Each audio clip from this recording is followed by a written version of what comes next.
ये कहानी है एक गरीब भाई अर्जुन की, जो अपने बूढ़े पिता के साथ एक छोटी सी झोपड़ी में रहता था। उसकी बड़ी बहन सुमन की शादी गांव में एक कामचोर किसान से हुई थी। अर्जुन के पिता ने अपना खेत बेचकर सुमन की शादी कराई थी। अब उनके पास खेती करने के लिए जमीन नहीं थी। सुमन का पति मोहन एकदम कामचोर था। वो दिन भर अपने दोस्तों के साथ गप्पे लड़ाता और घूमता रहता।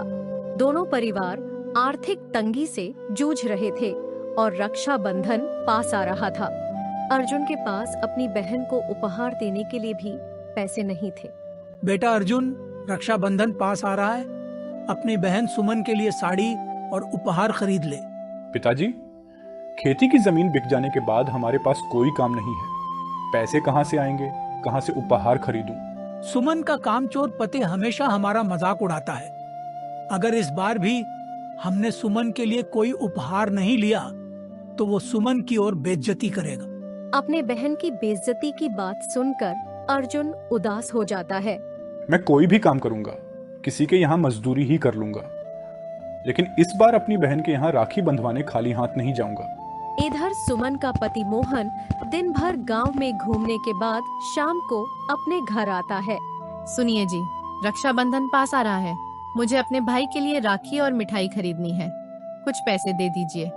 तेरे भिखारी भाई की राखी और मिठाई के लिए मेरे पास पैसे नहीं हैं। तेरे गरीब पिता ने तुझे कुछ दिया भी है शादी के बाद। अपने भाई और पिता की बेइज्जती सुनकर सुमन भड़क जाती है। पिताजी ने मेरी शादी के लिए अपने खेती की जमीन तक बेच दी। अब उनके पास बचा ही क्या है जो मुझे देंगे? शादी में ही मुझे क्या मिल गया था? तेरे भाई और पिता ने कंजूसी करके सारे पैसे रख लिए थे और तुझे यहाँ खाली हाथ भेज दिया।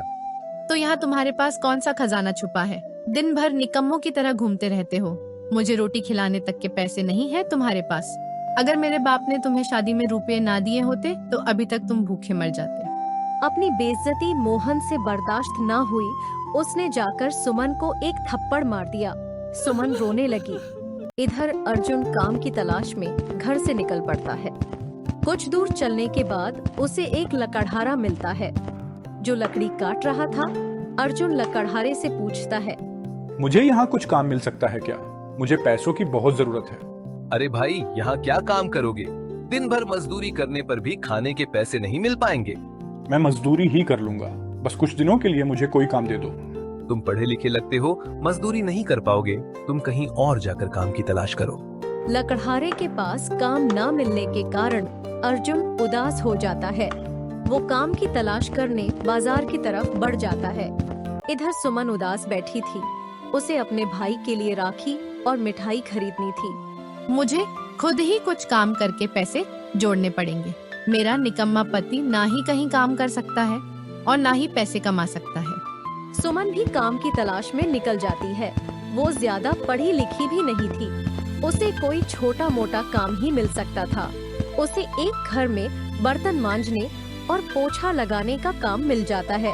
इधर अर्जुन एक किराना की दुकान में पहुंचता है। सेठ जी, मुझे यहाँ कोई काम मिल सकता है क्या? मुझे काम की तलाश है। मुझे दुकान में सामान बेचने और हिसाब किताब देखने के लिए एक आदमी की जरूरत है। क्या तुम ये काम कर पाओगे? हाँ सेठ जी, मैं पढ़ा लिखा हूँ, सामान भी बेच लूंगा और हिसाब किताब भी कर लूंगा। मुझे एक ईमानदार आदमी की जरूरत है। अगर हिसाब में कोई भी गड़बड़ हुई तो उसी दिन तुम्हारी नौकरी गई। आप चिंता मत करिए, मैं रोज शाम को आपके घर आकर दिन भर का हिसाब आपको बता दूंगा। अब आप दुकान की जिम्मेदारी मुझे सौंपकर निश्चिंत हो जाइए। ठीक है, तुम पढ़े लिखे और ईमानदार लग रहे हो। मैं तुम्हें 10,000 रुपये महीने की तनख्वाह दूंगा। कल सुबह से दुकान तुम्हें संभालनी है। अर्जुन नौकरी पाकर बहुत खुश हो जाता है। वो घर जाकर ये खुशखबरी अपने पिता को देता है। पिताजी, मुझे एक दुकान में नौकरी मिल गई है। मुझे 10,000 रुपये महीने की तनख्वाह भी मिलेगी। ये तो बहुत ही अच्छा हुआ बेटा। अब तुम रक्षाबंधन पर अपनी बहन के लिए साड़ी और उपहार खरीद पाओगे। हाँ पिताजी, अब हमारे दुख के दिन दूर होने वाले हैं। भगवान ने चाहा तो हमारे साथ सब कुछ अच्छा ही होगा। सुमन का आलसी पति मोहन दिन भर सोता रहता। अब उनके घर में खाने का राशन भी खत्म हो गया था। सुमन राशन लेने के लिए बाजार जाती है। उसके पास राशन लेने के पैसे नहीं थे।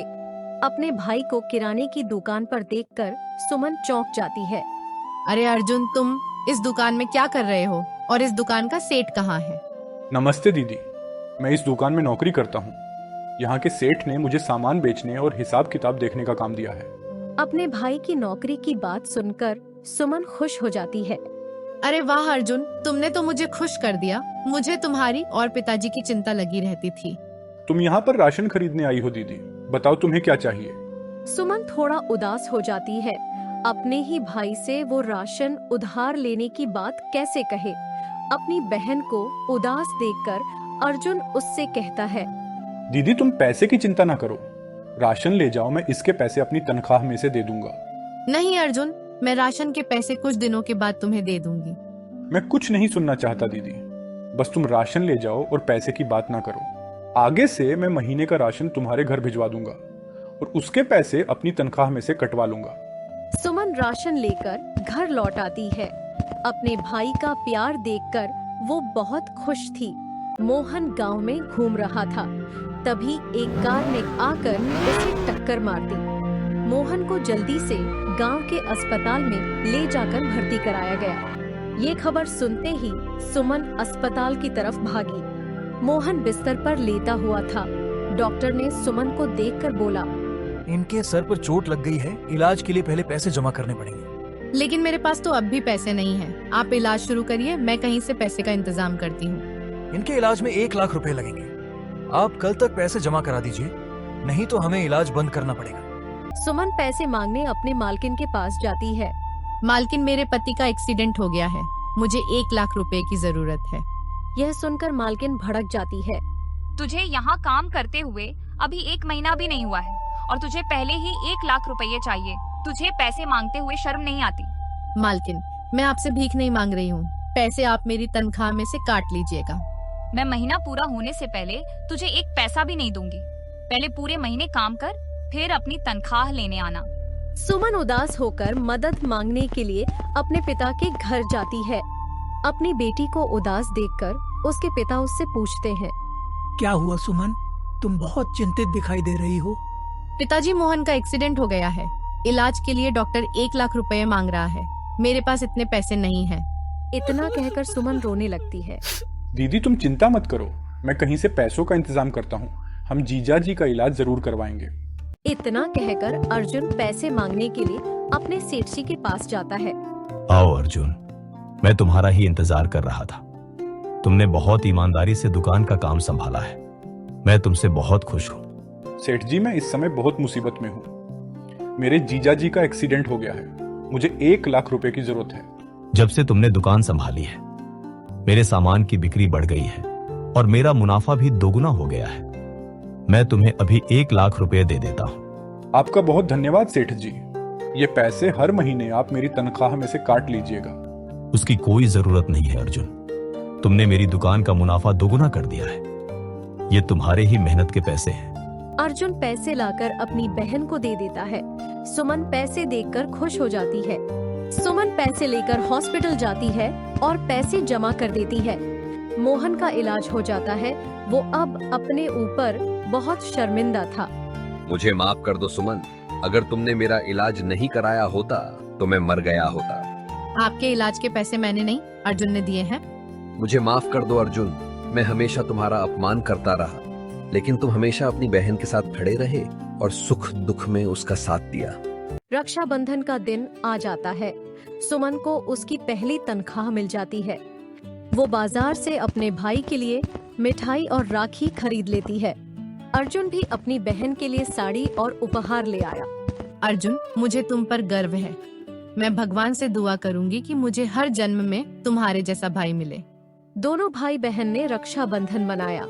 रक्षाबंधन सिर्फ राखी बांधने का दिन नहीं, बल्कि उस अटूट प्रेम और त्याग का प्रतीक है जो भाई बहन के बीच होता है।